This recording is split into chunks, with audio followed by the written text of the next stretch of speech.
பாமகவில் நடக்கக்கூடிய ராமதாஸ் அன்புமணி ராமதாஸ் நெருடல் நீங்க எப்படி பாக்குறீங்க? இது முடிவுக்கு வரணும். காலம் கடந்து கொண்டிருக்கிறது, மக்கள் பார்த்து கொண்டிருக்கின்றார்கள். ஆனால் நிச்சயமாக மருத்துவர் ஐயா ஒரு தனித்தன்மை வாய்ந்த ஒரு தலைவர், ஒரு சமூக நீதி போராளி, கஷ்டமான சூழ்நிலையிலிருந்து வந்திருக்கிறாங்க.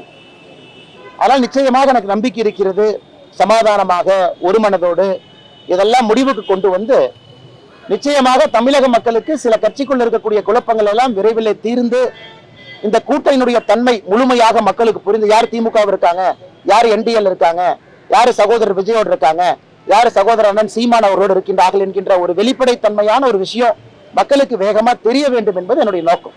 எப்பொழுதுமே சொல்வது போல பாலிடிக்ஸ் என்பது கடைசி நேரத்தில் ஓட்டு பெட்டியில மக்கள் போடும் வரை யாரும் எந்த தீர்ப்பையும் எழுத முடியாது. மக்கள் 40% தமிழகத்தினுடைய வாக்காளர்கள் கடைசி ஒரு வாரத்துல தான் முடிவு செய்யறாங்க யாரு ஜெயிக்கணும். அதனால் மக்களுக்கு வேகமாக இந்த குழப்பத்திலிருந்து விடை கிடைக்க வேண்டும்.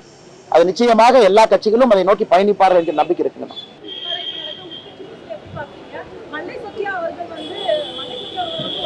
மேடம் நல்லா நான் வச்சுக்கோங்க மேடம், ஒரு ஃபார்ச்சூன் 500 கம்பெனியாக இருந்தாலும் 1940 உலகத்தினுடைய 500 பெரிய நிறுவனங்கள் இன்னைக்கு 13 மட்டும்தான் உயிரோடு இருக்கு. அப்ப 487 நிறுவனம் செத்து போச்சு.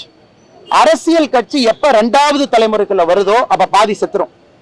எப்ப அரசியல் கட்சி 3வது தலைமுறைக்குள்ள போகுதோ முழுசா செத்துரும். அது திமுக உட்பட எல்லா அரசியல் கட்சிகளுக்கும் இந்தியாவில் இருக்கக்கூடிய பாடம். எந்த ஒரு அரசியல் கட்சியும் 3வது தலைமுறையை தாண்ட முடியாது. காரணம், தொண்டர்களுக்கு நேர்மையானவர்களுக்கு வாய்ப்பு இல்லாம ஒரு அரசியல் கட்சி இருக்குன்னு அப்படித்தான். இன்னைக்கு மதிமுகவை பொறுத்தவரை அப்படித்தான். ஐயா வைகோ அவர்களே வேற மாதிரி பேசினாங்க. வைகோ அவர்களுடைய மகன், அவர் மேல எனக்கு மரியாதை இருந்தாலும் கூட அரசியலுக்கே வரமாட்டேன்னு சொன்னார்.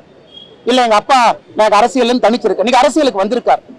வந்த பிறகு கட்சியில 20 ஆண்டுகள் 30 ஆண்டுகள் வேலை பார்த்த ஒரு மனிதனுக்கு பேசுவதற்கு உரிமை இருக்கத்தான் செய்யும். அப்படி இருக்கும் பொழுது மல்லை சத்யா அவர்களாக இருக்கட்டும், யாராக இருந்தாலும் அவங்களுடைய குரலுக்கு ஒரு வலிமை இருக்கு, மரியாதை இருக்கு, கிரவுண்ட் லெவல்ல இருந்து வந்திருக்காங்க. அதனால் எனக்கு வைகோனனுடைய மகன் அவர் மீது மரியாதை இருந்தாலும் கூட இந்த சைக்கோஃபென்சி, நெப்போட்டிசம், ஒருவருடைய மகனாக இருப்பது மட்டுமே ஒரு தகுதியின் சுத்திட்டு இருந்தாங்கன்னா 2வது தலைமுறையில கட்சி 50% அழியும், 3வது தலைமுறையில 100% அழியும். இது இயற்கையுடைய நியதி. உதயநிதி ஸ்டாலின் அவங்க காலத்துல திமுக இருக்காது, இருந்தா இயற்கை இல்லைன்னு அர்த்தம். ஏன்னா உலகத்துல ஃபார்ச்சூன் 500 கம்பெனி இருந்ததில்லை. ஏன்னா அவ்வளவு இளைஞர்களுடைய டேலண்ட் அமுத்தி ஒருவருடைய பையன் ஒருவருடைய பொண்ணுன்னு பொறுப்பை கொடுத்தீங்கன்னா மேல இன்னெஃபிஷியன்சி இருக்கு. இன்னெஃபிஷியன்சி இருந்ததுன்னா அந்த பில்டிங் கீழே விழுந்துதான் ஆகும். அதனால் அவர்கள் என்ன சொன்னாலும் கூட இதை மக்கள் பார்க்கறாங்க. தமிழகத்தில் இன்னைக்கு குழந்தைகள், அவங்களுடைய மகள்கள், மகன்கள், இவங்கெல்லாம் டாமினேட் பண்றக்கூடிய அரசியல் களம் அதிகமாகிட்டு இருக்கு. இது தமிழக அரசியலுடைய சாபக்கேடு. ஒரு மிடில் கிளாஸ் இளைஞனோ, மிடில் கிளாஸ்ல இருக்கக்கூடிய ஒரு பெண்ணோ, ஒரு சாதாரண குடும்பத்தில் இருக்கக்கூடியவங்களோ இன்னைக்கு அரசியல்ல தமிழகத்துல ஜெயிக்க முடியும்னா பல போராட்டத்தை சந்திக்க வேண்டி இருக்கு. அதனால் இயற்கை சில கட்சிகளை அழித்தால் மட்டும்தான் இயற்கை சாதாரண மனிதர்களை மேல கொண்டு வரும்.